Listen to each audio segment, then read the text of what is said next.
Estamos de volta com o nosso bate-papo da tarde. Hoje, novamente comigo, Lady Dai por aqui, representando a nossa dama do rádio, que está aí afastada por motivos de saúde, né, gente? Inclusive, Didi, se você estiver nos ouvindo, querida, ótima recuperação para você, tá? Esperamos você aqui em breve. Mas se cuide, fique bem.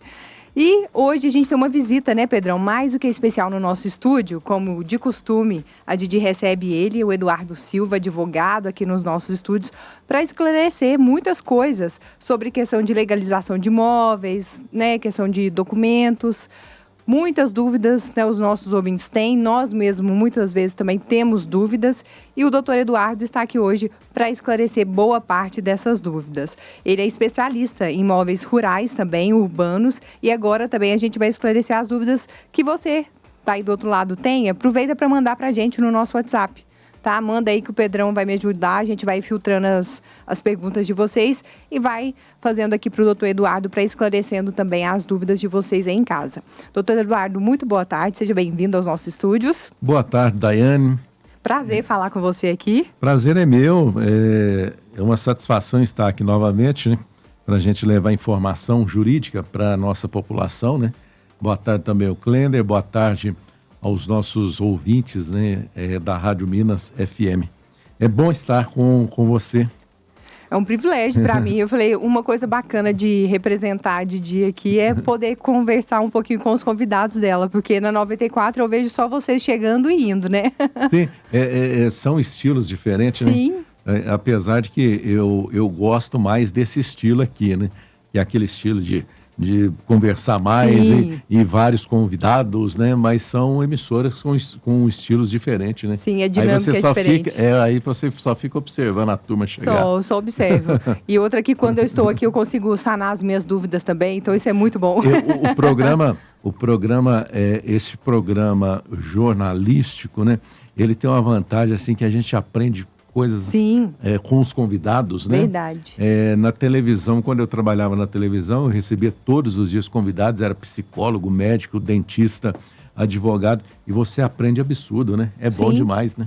Não, e é diferente às vezes, de alguns outros programas que a pessoa precisa sentar, ou mesmo, vamos dizer, a televisão, né? A pessoa precisa deter a atenção ali para conseguir absorver aquela informação. O rádio, a pessoa consegue, às vezes, cuidar da atividade dela, ou até mesmo um trabalho, e tá ouvindo o que a gente está falando, né, doutor Eduardo? Sem dúvida, sem dúvida. E eu falo com a Dirlene assim, Dirlene, eu trago aqui para você abraços. Abraços, pessoas que me encontram na rua e que lembram de mim, da televisão, né? Agora eu estou te ouvindo na Rádio Minas. E aí eu estou sempre trazendo, a gente pensa que o rádio ele perdeu força, né, com a chegada dos streams, né, do YouTube, mas não sei o que.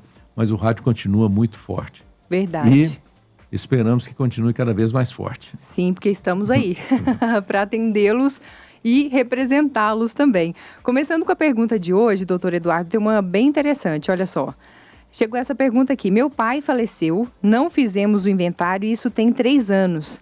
E parece que ele deixou também um dinheiro no banco. Como saber se de fato ele deixou esse dinheiro no banco? Daiane, hoje em dia tem muitos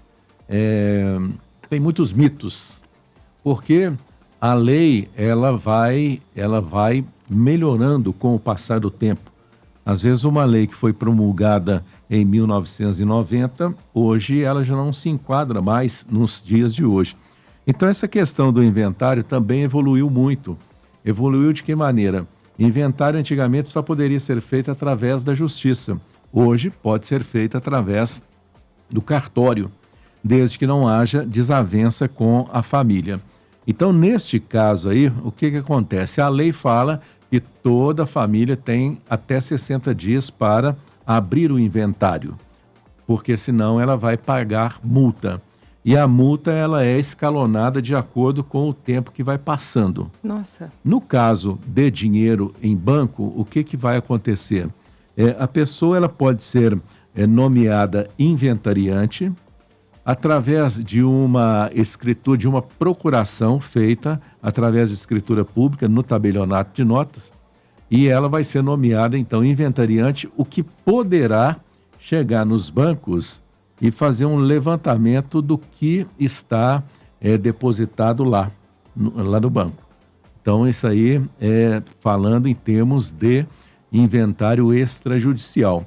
Na justiça, por exemplo, se o inventário for judicial, será nomeado inventariante, como eu falei, na justiça a mesma coisa, e aí então ela terá autorização para buscar esses recursos que estão no banco. Ótimo. Tem outra aqui também, olha, temos um terreno da minha família há mais de 15 anos e somos 4 irmãos. Nosso pai faleceu e só temos um contrato de compra e venda, feito à época pelo meu pai e o vendedor. Ficamos sabendo que quem vendeu para o meu pai faleceu. E agora, o que fazer? Mas antes de você responder, vou deixar essa aí para aquecer você que está do outro lado, tá? A gente vai chamar uma música rapidinho e daqui a pouco a gente volta.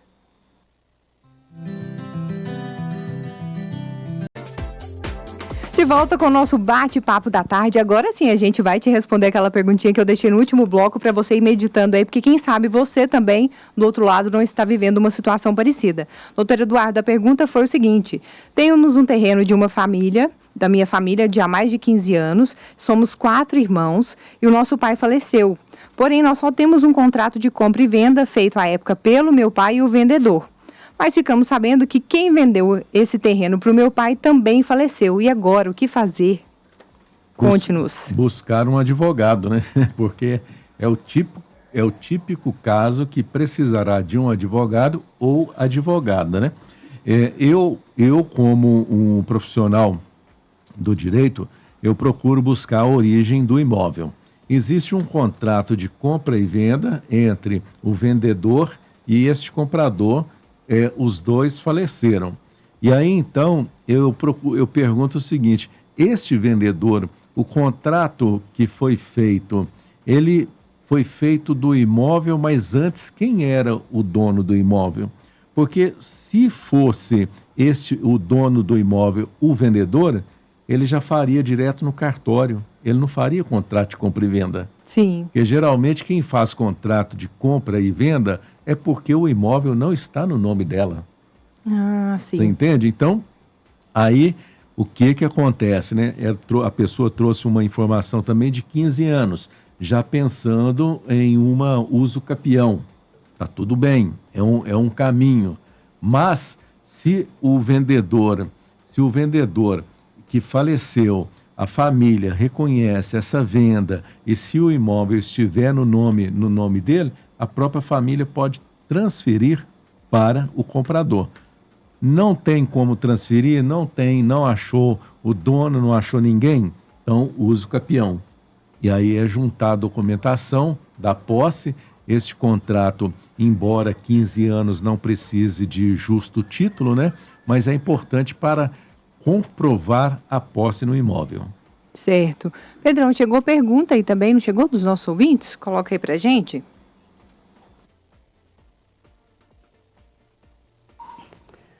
Boa tarde, Dai. Boa tarde, doutor Eduardo. Meu nome é Maria Aparecida. Doutor Eduardo, eu pago um plano de saúde, um dos maiores do país, não vou falar nome. Eu pago quase R$600 mensais. E eu precisei de uma especialidade esses dias, liguei para marcar consulta pelo convênio. A moça me falou que, como seria a primeira consulta, eu teria que pagar R$420. Eu queria saber se isso está correto, se isso é justo, porque eu acho um absurdo. A gente já paga um plano absurdo de caro e quando você precisa de uma consulta, como é a primeira consulta, você tem que pagar esse valor. Não são todos os médicos, alguns, mas eu gostaria de saber se é correto. E agora, doutor Muito bem, Eduardo? Maria Aparecida. Veja bem, como não é a minha área, eu vou te falar assim como cidadão consumidor, né? E vou te falar como advogado. Eu buscaria uma informação junto ao plano de saúde. Plano de saúde, eu fui. Primeiro você tem que ver se este médico encontra-se naquele livrinho de médicos Especialidades, credenciados do plano de saúde. Se estiver lá, o plano, eu fui marcar essa consulta e querem me cobrar. Como que eu faço? Deixa para o plano de saúde te dar a resposta. Aí quando você fala assim, o plano de saúde é um dos maiores do Brasil, mas eu falo para você o seguinte, que esse plano que você pensa que é um dos maiores do Brasil, é só o nome. porque é dividido em regionais. Sim, é como se fosse filiais, né? Eu tinha um plano nessa, se for esse que eu estou pensando, que me dava cobertura nacional. E aí, num belo dia, mudou somente para estadual. Então, quer dizer que se eu for ali no Rio de Janeiro, o plano não cobre. Né? Sim. Então, Maria Aparecida, vá até o plano. Agora, você diz que é a primeira consulta. Então, quer dizer que você não tem habitualidade com o médico. Sim. Busque outro médico nesta especialidade que não cobre essa primeira consulta. E se for o caso também, se você quiser, fala com o plano de saúde que você vai até o PROCON fazer uma reclamação junto ao PROCON. Você tem que buscar os seus direitos, porque se você não buscar, tá muito fácil. Aí eu pago o plano de saúde, aí a primeira consulta eu tenho que pagar, e se insistir, o médico insistir, peça ele uma nota fiscal do serviço dele. Exato. É o correto. Né? Exatamente. Ou senão, se você quiser ainda embolar o meio de campo, aí, não sei se você declara imposto de renda, você pega o recibo do médico e declara no seu imposto de renda. E aí depois a Receita Federal vai cruzar aquela consulta com o imposto de renda. Se o médico não declarou, ele cai na malha fina. É assim Boa. que tem que ser feito. Realmente eu também já passei por essa situação, viu? Entendo a Maria Aparecida, realmente é revoltante, porque você paga e na hora de usar você não tem o atendimento esperado, né? Ou pelo menos a cobertura esperada. Mas tá aí, Maria Aparecida, as informações, querida, a gente espera que tenha te ajudado. Se precisar de mais alguma informação, a gente vai te mandar o telefone do Dr. Eduardo, tá bom? Vamos chamar uma música aqui rapidinho, já já a gente volta, porque tem mais pergunta para o Dr. Eduardo, né, esclarecer pra gente. Esclarecendo para você muitas questões. A próxima é muito boa, doutor Eduardo, também, olha só. Gente, tudo seria mais fácil a gente resolver essa vida antes, né, dos problemas acontecerem, né, doutor Eduardo? Olha, Day, eu penso assim, esse negócio, por exemplo, vamos falar de inventário, né? Sim. Como nós estamos falando de inventário, porque inventário, uso capião, divórcio e tal. Mas o inventário em si, o inventário do meu pai está na justiça tem 20 anos. Eu sempre falo com a pessoa, se está há 20 anos na justiça, é porque tem briga de família. Uhum. Porque se não tivesse briga de família, você poderia homologar um inventário tranquilamente. E eu digo também o seguinte, que o inventário do pai e da mãe é feito... Cada um vai ter o seu quinhão, que a gente chama, Sim. a sua parte, e cada um poderá fazer o que quiser com ela. Se não fizer um inventário, continuará no nome do pai e da mãe, e nenhum dos filhos será proprietário. Porque o inventário vai dar a propriedade. Sim. A pessoa pode ter a posse, mas ela não é dona. Então são essas coisas. O povo tem que entender que tudo na justiça é o que a gente chama de litigioso, que é a briga, demora mais. Um inventário demora mais, um divórcio demora mais. Então, quer dizer, o pai faleceu, a mãe faleceu, não vão voltar. Então, Exato. Tem que buscar a solução para resolver o problema. Olha só essa situação, doutor Eduardo. Meu irmão construiu no lote da minha mãe. Ele era casado e agora, pelo jeito, se separou, né? A ex dele quer metade do lote da minha mãe também. O que devemos fazer? Estamos desesperados. Imagino. Olha, isso acontece não vou falar todas não, porque é quase todas as famílias. Gente, você que está namorando, você que é noivo, você que vai casar ou é casado, não construa no terreno do seu pai ou da sua mãe. Esse negócio de que a mamãe vai me dar um pedacinho ali para eu construir, não funciona. Porque, ela pode fazer isso? Pode, mas desde que tenha a permissão dos outros filhos, se tiver. Agora, é só um filho que eu tenho? Bom, então problema, não tem problema não, o herdeiro vai ser ele. Mas quando tem mais de um filho, né, você tem que ter a anuência dos outros e fazer no papel, não de boca. Neste caso aí, o filho construiu no lote da mãe. Casado. Casado. E agora separou. Agora separou. E, obviamente, ele deve ter esquentado a cabeça e vou sair de casa. Saiu e deixou a companheira lá dentro de casa. E ela de lá não quer sair. Qual que é a solução? A solução vai ter que indenizá-la a metade do que foi gasto para construir essa casa. E provar que o terreno está no nome da sogra. Ah, sim. Entendeu? É a mesma coisa que nós estávamos falando agora há pouco. Acordo. Tem que fazer um acordo, porque senão ela vai continuar lá no terreno e vai ser briga o resto da vida. Desgaste, né? Desgaste total. Ai, meu Deus, mais uma situação dessas, olha só. Temos uma casa de herança da minha mãe, somos 6 irmãos. Agora um irmão quer vender a casa. Somos obrigados a aceitar ele vender a casa de herança? Ele quer vender a casa. Sim. Ele pode vender a casa? Pode sim. Gente, olha, veja bem, muita gente não sabe disso.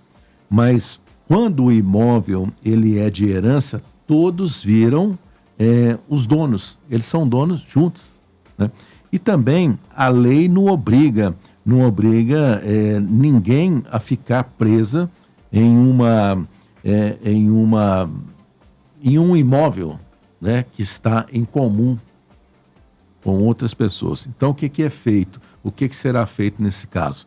Será feita uma ação que a gente chama uma ação de extinção de condomínio, onde a justiça dará 2 opções: ou vende a casa e divide entre todos os herdeiros, certo, ou este que quer vender a casa, os outros compre a parte dele. Sim. Você entende? Então, quer dizer, eu quero vender a casa. Ele pode, mas ele tem uma parte. Então, os outros são quantos filhos? São 6. São 6. E um só quer vender. E os outros 5 podem comprar a parte dele, sem problema. Então, é assim que funciona. Ninguém é obrigado, a lei não obriga ninguém a ficar preso a um bem de herança. Doutor Eduardo, aproveitando esse engancho, existe essa formalidade de, por exemplo, se o pai está doente, aquele que cuidou do pai por um maior período, naqueles últimos momentos ali, quando se vai dividir a herança, esse cuidado, ele faz com que essa pessoa automaticamente tenha o maior direito no valor que for dividido? Nada disso. Isso aí é mais uma lenda urbana, né? Porque a pessoa é o primeiro que é obrigação de todos os filhos cuidarem do pai e da mãe. Como é obrigação do pai e da mãe cuidarem dos filhos. Está lá no Código Civil. Mas sempre tem um que cuida mais do pai ou da mãe.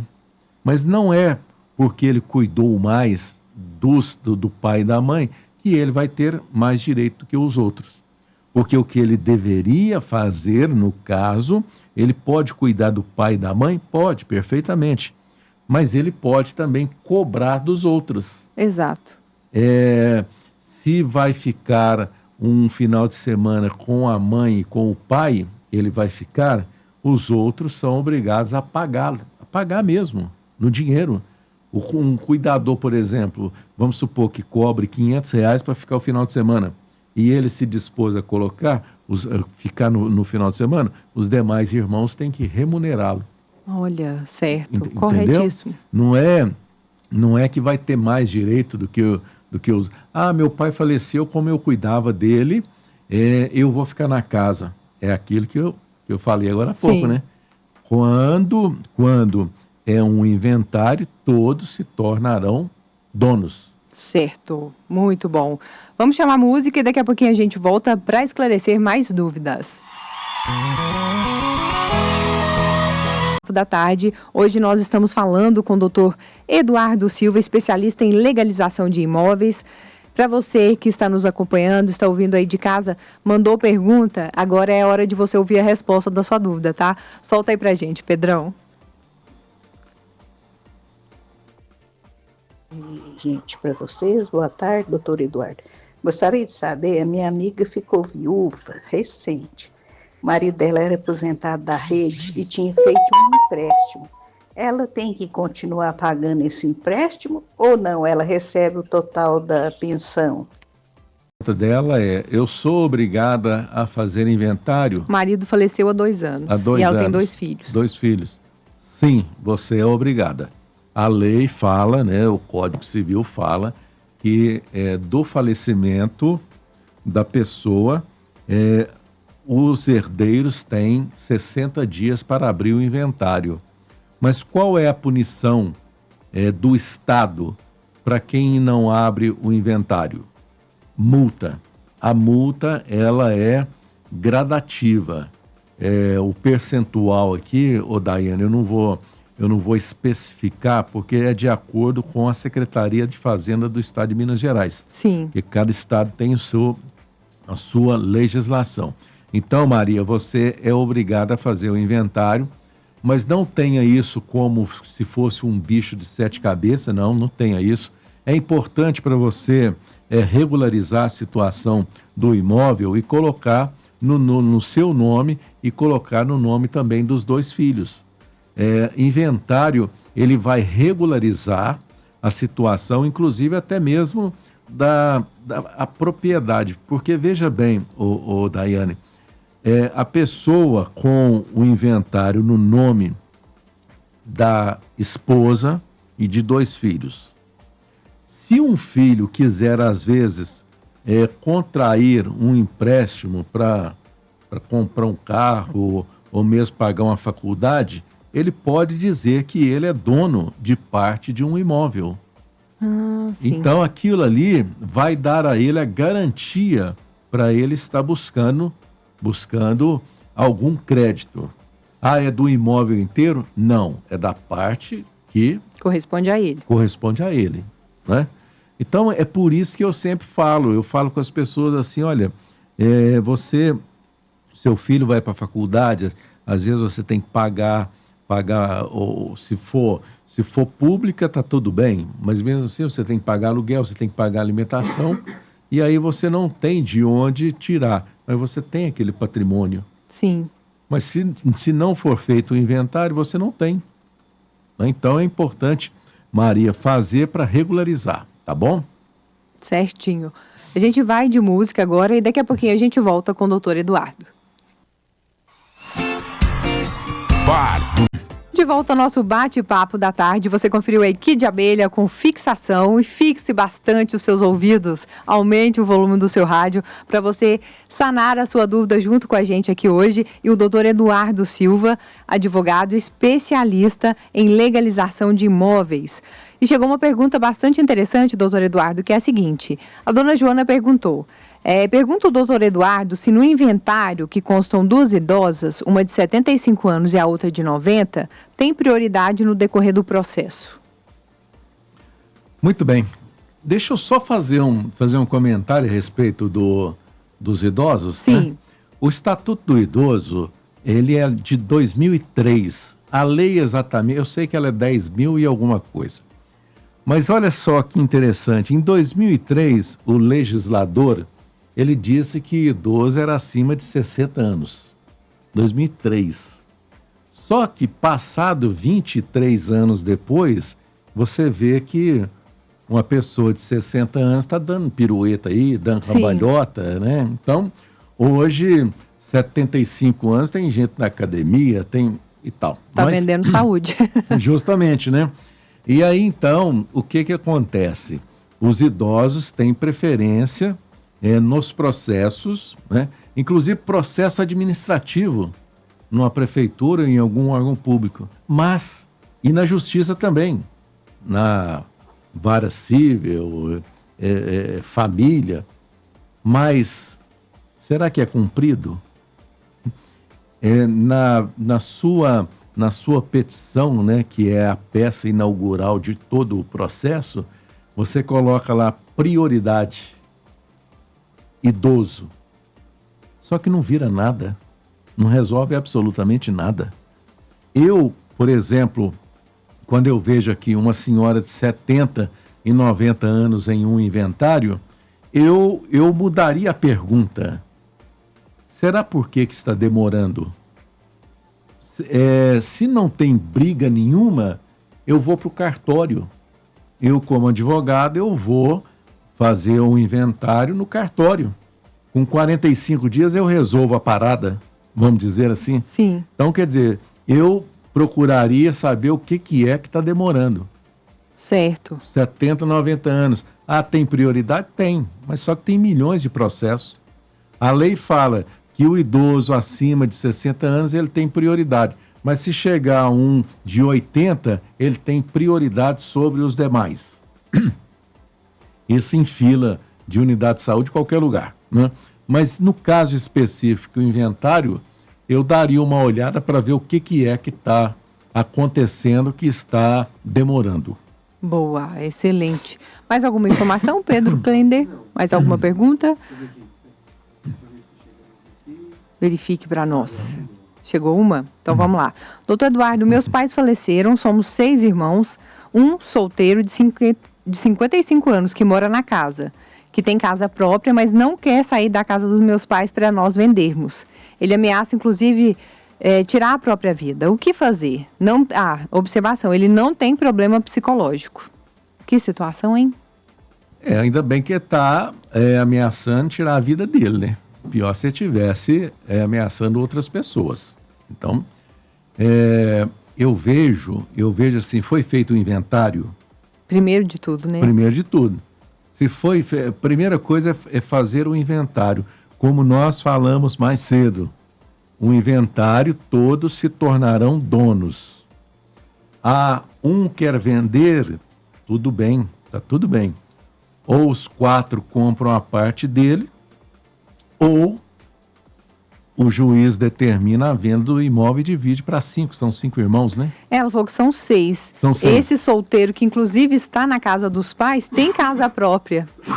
Mas não quer sair do imóvel, não quer deixar eles vender, está lá, como se diz, travando a vida de todo mundo. Eu lembro de um caso semelhante, que a pessoa, ela tinha a casa dela e a mãe faleceu, e ele manteve a casa do jeito que a mãe deixou, mas ele ia lá de vez em quando. Tipo, opa, eu tô aqui, ninguém me tira daqui. Sim. Mas tira. Porque a lei não obriga ninguém a ficar em comum com outras pessoas. Então vocês têm que procurar um advogado. O advogado, ele saberá, ou a advogada, saberá o caminho que vai seguir para resolver o problema. Porque muitas pessoas falam, o que fazer? Bom, o que fazer nós já estamos falando. Sim. Mas só que depois elas não fazem. Exato. Aquilo que o advogado ou advogada orienta. E aí o problema perdura. E existe uma jurisprudência do STJ dizendo que herdeiro pode fazer uso capião do imóvel. De que maneira? Mas como que um herdeiro vai fazer uso capião de um imóvel? Se os outros herdeiros ficarem inertes, ficarem parados... Se acomodou com a situação. Acomodou, e esse herdeiro está pagando IPTU, ele dá uma pintura no imóvel, aí depois, com o passar do tempo, ele entra com uma ação de uso capião e ganha. E aí os outros herdeiros, eles ficam a ver navios. Essa é a realidade. Então, Carmelita, minha querida, se resguarde, você e os seus irmãos, e procure realmente as medidas. A gente vai passar aí para você também o telefone do doutor Eduardo, caso você tenha mais alguma dúvida. Dai, o inventário, ele acaba que ele cessa o uso capião. No caso dessa família, ela pode entrar com uma ação que se chama ação de arbitramento de aluguel, para quem está na casa pagar aluguel para os demais. Esta ação também, ela cessa uma ação de uso capião. São 2 situações. Ação de arbitramento de aluguel, que seja R$100, mas ele está com o imóvel alugado. Sim. E também o inventário. Mas no caso dele, que diz ali que né, fica ameaçando a família a tirar a própria vida, o que fazer? Conte pra nós daqui a pouquinho, depois dessa música aqui. Leonardo, com a participação do Eduardo Costa, Princesa. De volta ao nosso bate-papo da tarde, 5h14. Voltamos para dar tchau, gente, para vocês. No caso do doutor Eduardo, né, encerrando por aqui a participação dele hoje no nosso programa. Mas semana que vem estamos aí aguardando o doutor Eduardo com mais informações. Doutor Eduardo, muito obrigado mais uma vez, né, pela presença no programa. Engrandeceu e informou muito pra gente hoje. Obrigado. Ô, Daiane, muito obrigado a você, viu? É prazer em conhecê-la. Mas muito obrigado também ao Clender. Deixa eu agradecer aqui, claro. O Biraci Rogério veio aqui, né, o Bira? Sim, nosso Bibis. O Bira estava ouvindo, tá ouvindo na sala aí, Tá, lá né? na sala dos diretores, ele fica ligadinho, acompanhando tudo. Lá então é só top. Só a nata. Sala da diretoria, mas ele veio fazer um elogio aqui com relação às respostas. Eu quero agradecer e como eu falei para ele, eu procuro sempre dar uma resposta simples para a população entender, né? Ninguém é obrigado a entender de leis, por isso tem os advogados, né? E também nem entender termos jurídicos. Sim. E com essa nossa proposta de estar passando uma resposta simples e objetiva, espero estar ajudando aí a população não só de Divinópolis, mas também de toda a região. Muito obrigado. E até a próxima semana. Até, obrigado, viu? Ótima semana para você. E você que nos acompanha, segue aí com mais música. Daqui a pouquinho eu tô de volta.